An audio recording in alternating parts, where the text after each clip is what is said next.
Good morning everyone. I'm Ankita Modi and today I'm going to present role of reactive species in ovulation and related aspects in female reproductive system.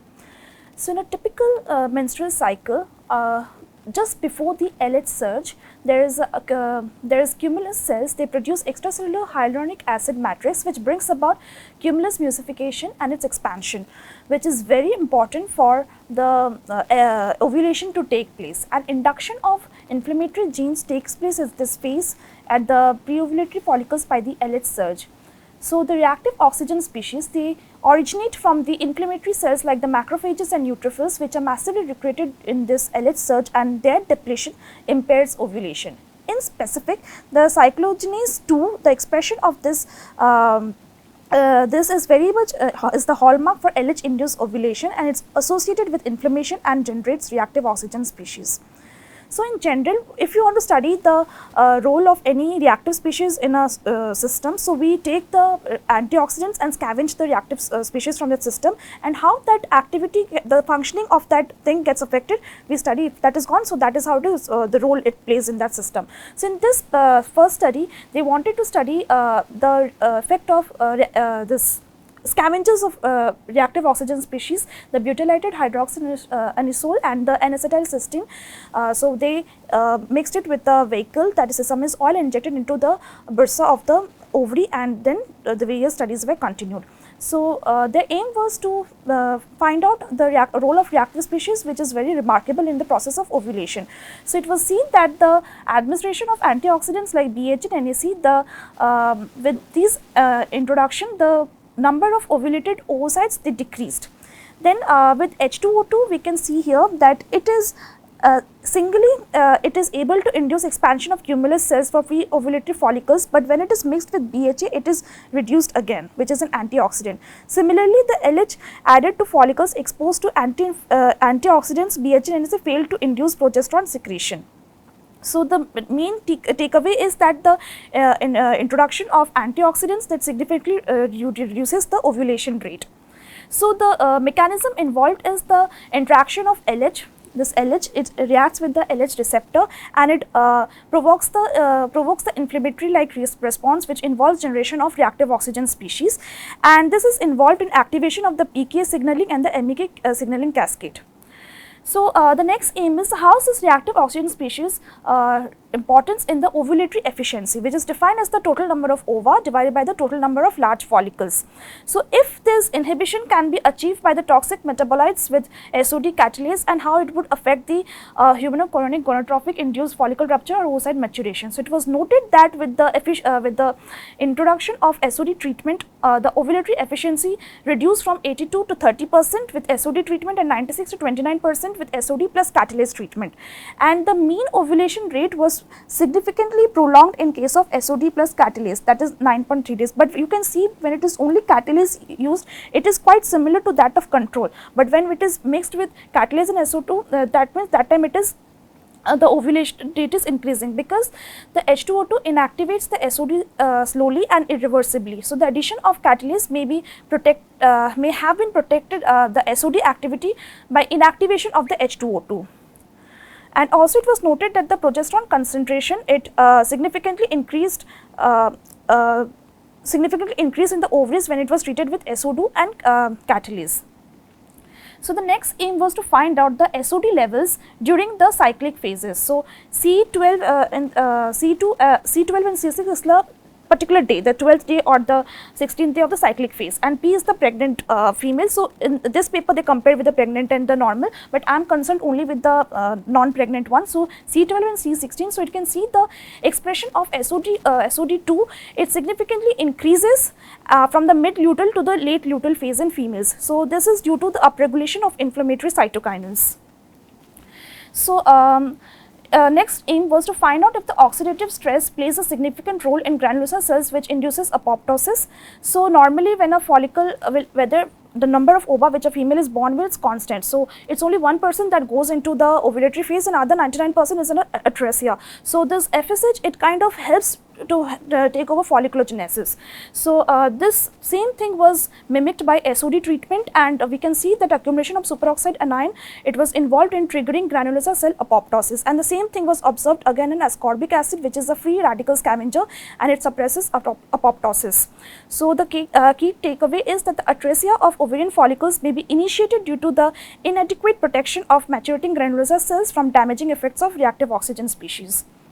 So the how is reactive oxidation species involved in the signaling of the follicle rupture? So during ovulation, there is octapamine that is released, which binds to its receptor and increases the intracellular calcium, and which activates the MMPP enzymatic activity, and which basically induces the follicle rupture. So we wanted to know if H2O2 is the key signaling molecule of this follicle rupture.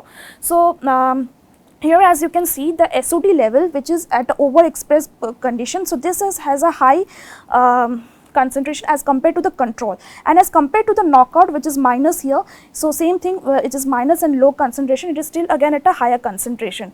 So the key thing is, when we are trying to induce a burst of H2O2 production in the intracellular environment of the mature follicle is critical for OA induced follicle rupture.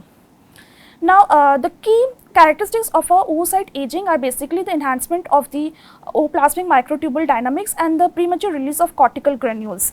So here, like as you can see, these are the fluorescent images, and like the A1 is just the oocyte taking immediately it is fixated.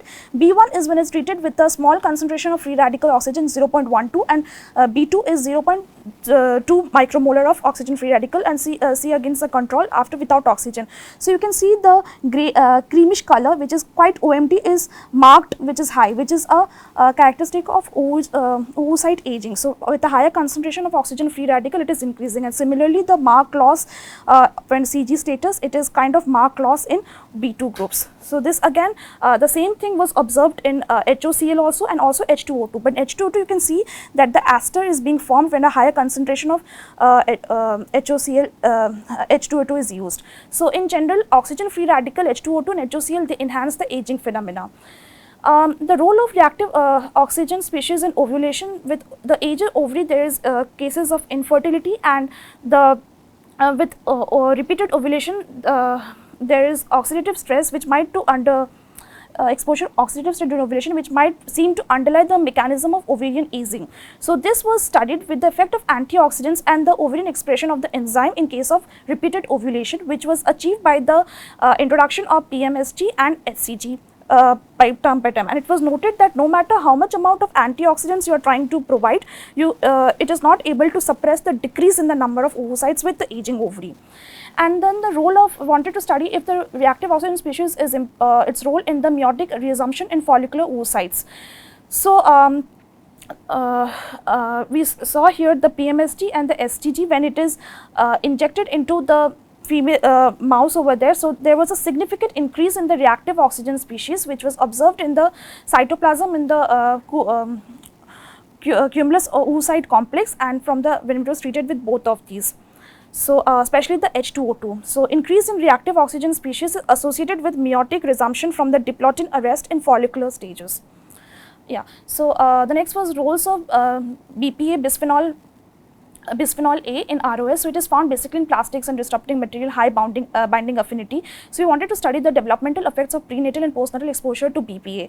So at a prenatal exposure, it did not induce any ovary dependent proliferation, but at a postnatal, you can see there is a stratification. It is growing in size induced with the independent vaginal epithelial stratification of 40 to 57%, polyvalent follicles of 80%. However, there was no uterine stratification, and the reason for this was the development of uterus occurs during fetal stage, but that of vagina continues into the early postnatal days. So basically the BP induces oxidative stress by decreasing the antioxidant enzyme. It also like ROS production, which is important because of folliculogenous ovulation, embryonic development, and its scavenging, however high level cannot be achieved, so it also reduced level, so is also needed, and oxygen that leads to maturation, abnormal meiosis, decreased fertilization, and embryonic activity. So the total oxidative effect of BP and oxidative stress was studied, and it was found that the oxidative stress increases with the BPA treatment. So Basically the application of all these studies are basically to tune the formation of various contraceptive drugs or to control the process of ovulation, treat various diseases like polycystic ovary or egg freezing. Like in case someone wants to attend the motherhood at a later age of life, so how to arrest the diplotin stage or using antioxidants or trying to suppress it. So that's why they are studying all this phenomena and how they are going through it. That's the overall. Thank you.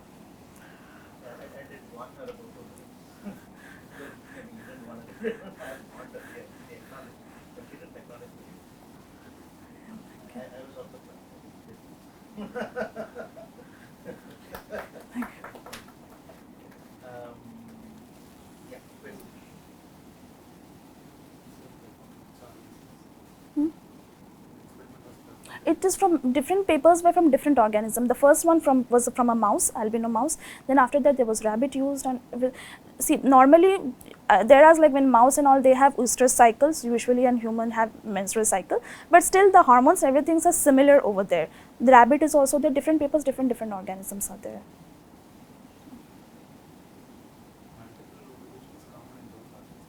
Multiple ovulation. It is common. It is common in those organisms, polyovular and all those. So they have discussed on those aspects, but I have just focused on how it is increasing the reactive oxygen on the aging or diplotin arrest, or if concentration is increasing and all. Those animals do show polyovular. But that is an issue in human if we show like the cystic of that. That is an issue with the old age. Like if it like polycystic, what happens? That is an issue if it's a disorder. So that has to be prevented in human. It doesn't like ovular burst that happens at an old age. Yeah, it gets worse with age, but it's quite comfortable. Yeah, young. Like usually normal cases should be with age, but nowadays because of dietary things, it's happening with the young generation also. Yeah.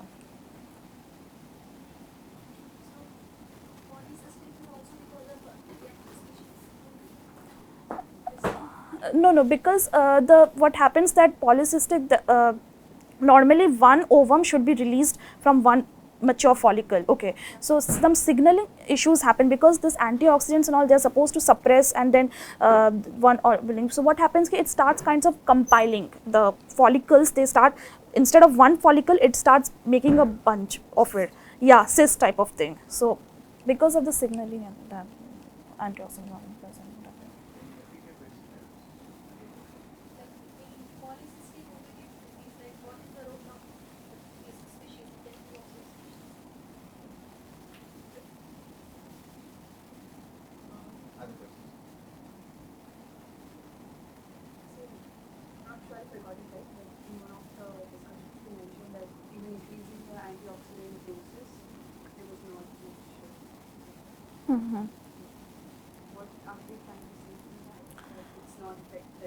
Yeah, actually they wanted to see with the aging thing if they are able to preserve the quality of the oocytes and all, if they give antioxidants and also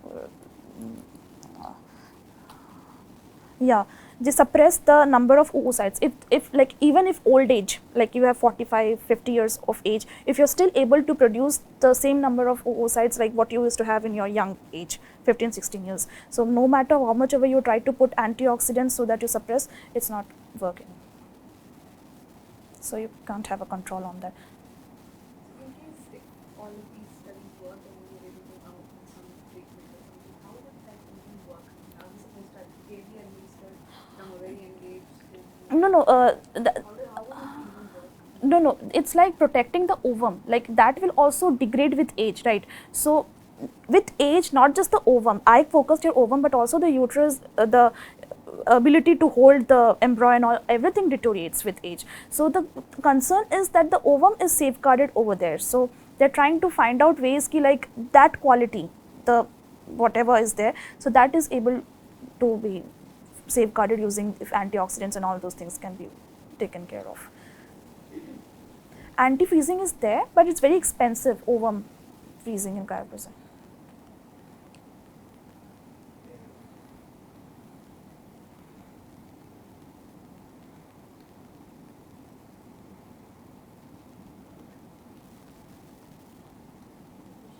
So, like,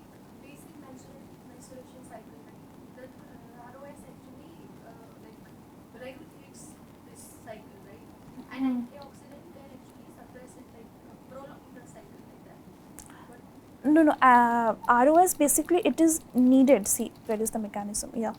See, this LH is goes and adheres itself to this LH receptor, and then it moves further for the EGFR active. So the ROS which is generated, this goes and binds to this PTP over there. So in normal sense, this PTP should have gone and bound over there. So this phosphatase would have taken place, and then this would have like continued the pathway, and this MAPK pathway would have taken place. But this ROS goes and binds with the PTP, so this doesn't go and attaches to the phosphate, and that's why this because the ROS is going and attaching to these things, inhibiting their into that. As a result, the EGFR it gets activated, and it's able to continue the pathway for ovulation. So that yeah, it helps. It helps in this folliculogenesis. The where is it? The last slide. Folliculogenesis and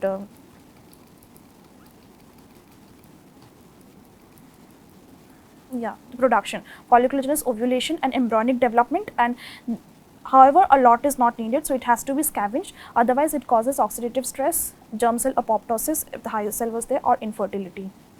There. Some person takes like vitamin supplements, right? Some people take like, so does it affect this menstruation cycle also, because it's given the state process?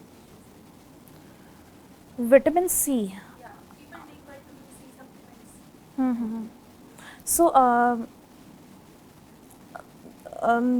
it kind of acts as a, there was a study which was there, the third part, it acts as an antioxidant, so I think it gets delayed. Free radical scavenger that suppresses apoptosis, so it helps in having menstrual cycle. So vitamin C can help with menstruation cycle regulation, or will it prevent it? It will help, I guess, or something. It's given reactive oxygen species, which eventually helps in the conservation of menstruation cycle. No, it depends on the dose, right? Like vitamin. Some people take it like regular basis, no? Vitamin C. I don't think it will help. It will help in the thing. That's what I feel. But otherwise, even if it is a very high amount, the body has its own natural mechanism to get rid of it. It's even if it's in a very high amount, the vitamin C. But will not it interfere with the reactive oxygen species, which will help in the conservation of this pathway of menstruation cycle? It may have impact. It may have impact. I have not gone through vitamin thing.